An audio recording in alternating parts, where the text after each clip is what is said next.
Agora com Gonçalo Matias, professor de Direito Internacional. Muito boa noite, Gonçalo. Seja muito bem-vindo. E olhando para esta primeira audiência, a Rússia esteve ausente. O que representa este capítulo? Bom, hoje começou a audiência com as alegações da Ucrânia.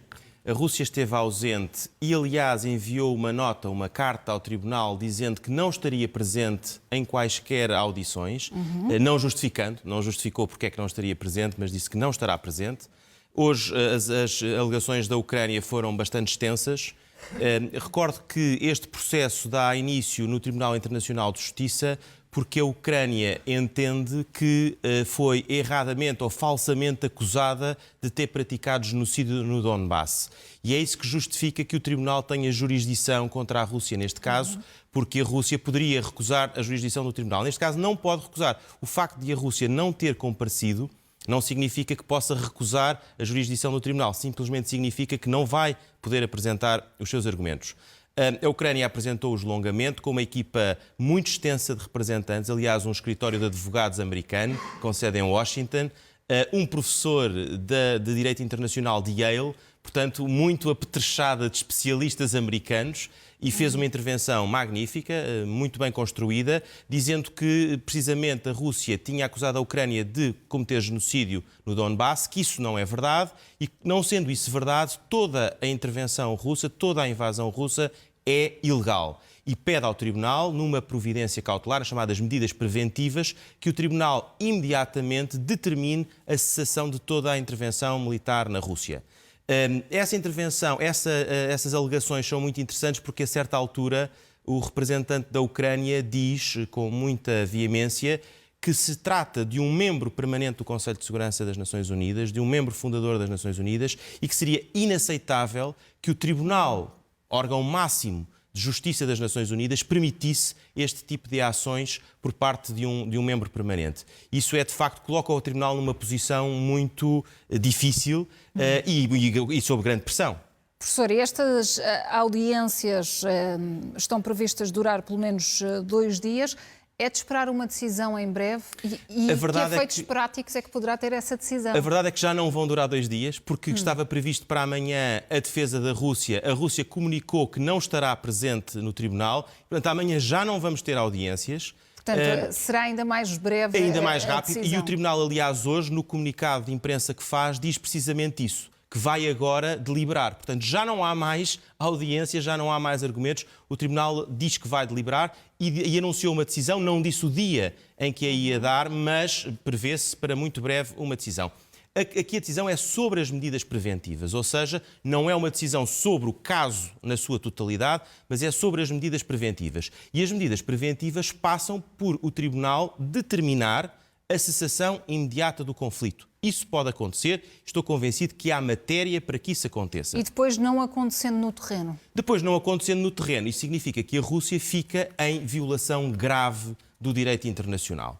Repare, eu não acho que isso seja completamente irrelevante, porque recordemos que Putin começa esta intervenção dizendo que estava a fazer para proteger a Carta das Nações Unidas, acusando, aliás, a Ucrânia de genocídio. É onde isto tudo começa.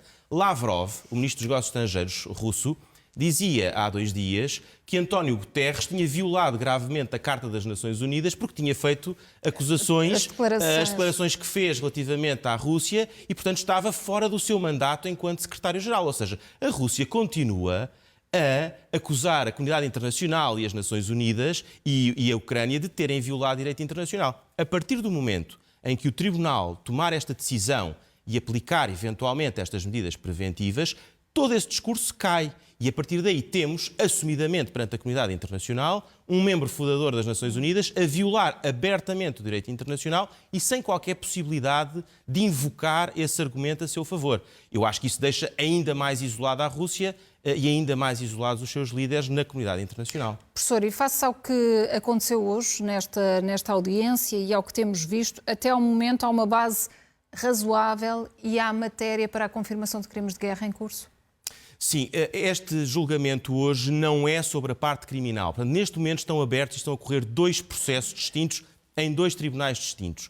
Esta parte de hoje é sobre a legalidade da intervenção e a questão do genocídio, se foi ou não cometido por parte da Ucrânia.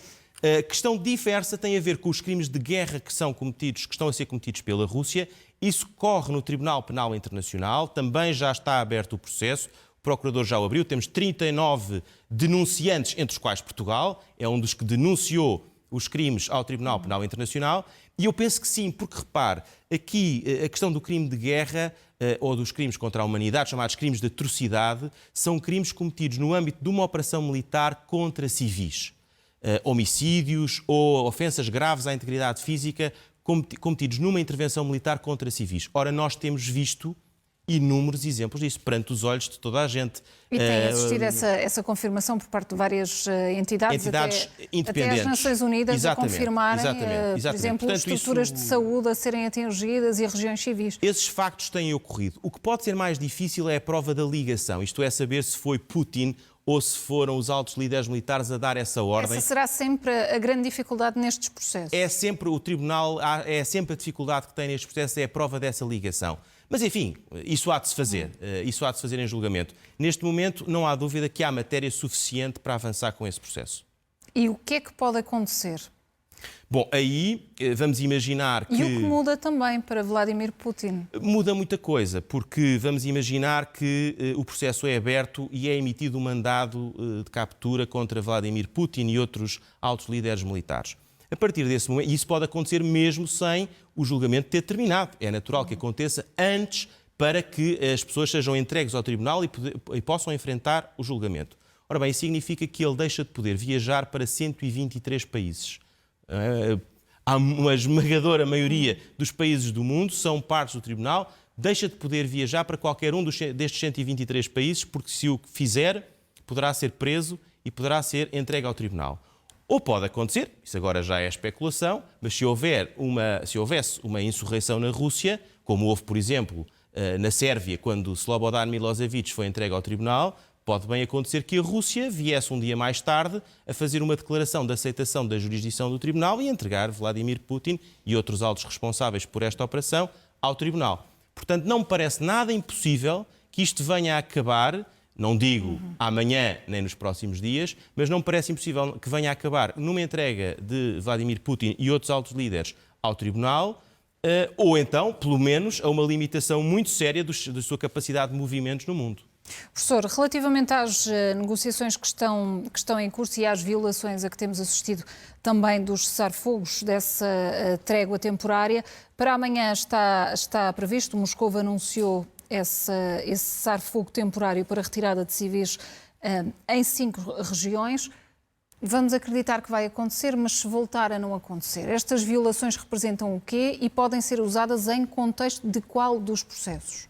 Bom, isto representa desde logo uma violação do direito internacional humanitário. O direito internacional humanitário significa que há regras, através das Convenções de Genebra, há regras para a proteção das populações civis e para a proteção das partes beligerantes. Portanto, significa que a própria guerra tem regras. A guerra tem regras. E essas regras não estão a ser cumpridas, nomeadamente a evacuação das populações civis. E depois, quando há ataques, por exemplo, aos corredores humanitários, nós ouvíamos alguns ucranianos falarem nos corredores da morte, chamavam aos corredores humanitários os corredores da morte porque tinham sido utilizados. E ainda agora ouvíamos declarações de instalação de minas nos corredores por parte do próprio Zelensky, dizendo que há minas que estão a ser instaladas nos corredores de evacuação. Isto pode configurar crimes de guerra ou crimes contra a humanidade, porque significa que estão a ser usados como alvos populações civis. E relativamente aos refugiados, às pessoas que estão a fugir, que não são só ucranianos, há também outras nacionalidades, há alguma forma de garantir que os direitos destas pessoas são assegurados? Na situação de conflito, só através dos corredores humanitários e da proteção internacional humanitária. E isso, se a Rússia continuar a violar, não há muito que se possa fazer neste contexto, a não ser a criação de corredores humanitários. Por exemplo, a própria Cruz Vermelha Internacional tem muita experiência em conflito para estabelecer corredores humanitários para evacuação de populações civis ou para abastecimento de populações civis de comida e medicamentos. Depois, uma vez saídos da fronteira, naturalmente têm toda a proteção internacional e sabemos que a própria União Europeia já ativou o mecanismo de proteção temporária e a partir desse momento as pessoas têm nos países para onde são deslocadas todos os direitos que têm designadamente os nacionais ou os estrangeiros legalizados, portanto, enfim, não têm direito de voto, mas tirando isso têm o direito à proteção social e à saúde e todos os direitos que são normais nas nossas sociedades. Professor Gonçalo Matias, boa noite e muito obrigada Muito obrigado. pela sua presença nesta emissão especial.